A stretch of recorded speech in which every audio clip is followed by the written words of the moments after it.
Destiny divorce అందరూ ఎలా ఉన్నారు? నేనైతే చాలా బాగున్నా.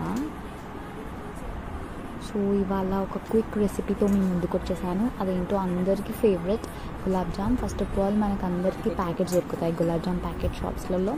అవి తీసుకొని అందులో ఉండే పౌడర్ని బౌల్లో వేసుకొని, కొందరు వాటర్తో కలుపుతారు, కొందరేమో పాలతో కలుపుతారు. మేమైతే ఇక్కడ మిల్క్తో కలిపేసి ఒక పక్కన పెట్టేసుకున్నాం.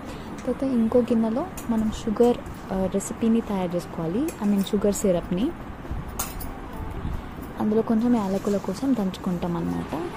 అండ్ ఏదైతే మనము ప్రిపేర్ చేసుకొని పెట్టుకున్న అది గులాబ్ జామ్ మిక్స్చర్ ఉందో దాన్ని ఉండలుగా చేసుకొని ఒక సైడ్కి పెట్టుకోవాలి.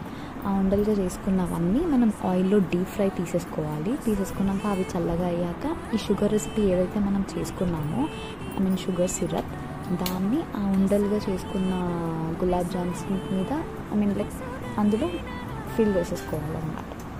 సో మార్నింగ్ కల్లా మెత్తగా సాఫ్ట్గా మనకి మన టేస్టీ గులాబ్ జామ్ రెడీ అయిపోతుంది. మీకు కావాలంటే డ్రై ఫ్రూట్స్ కూడా వేసుకోవచ్చు.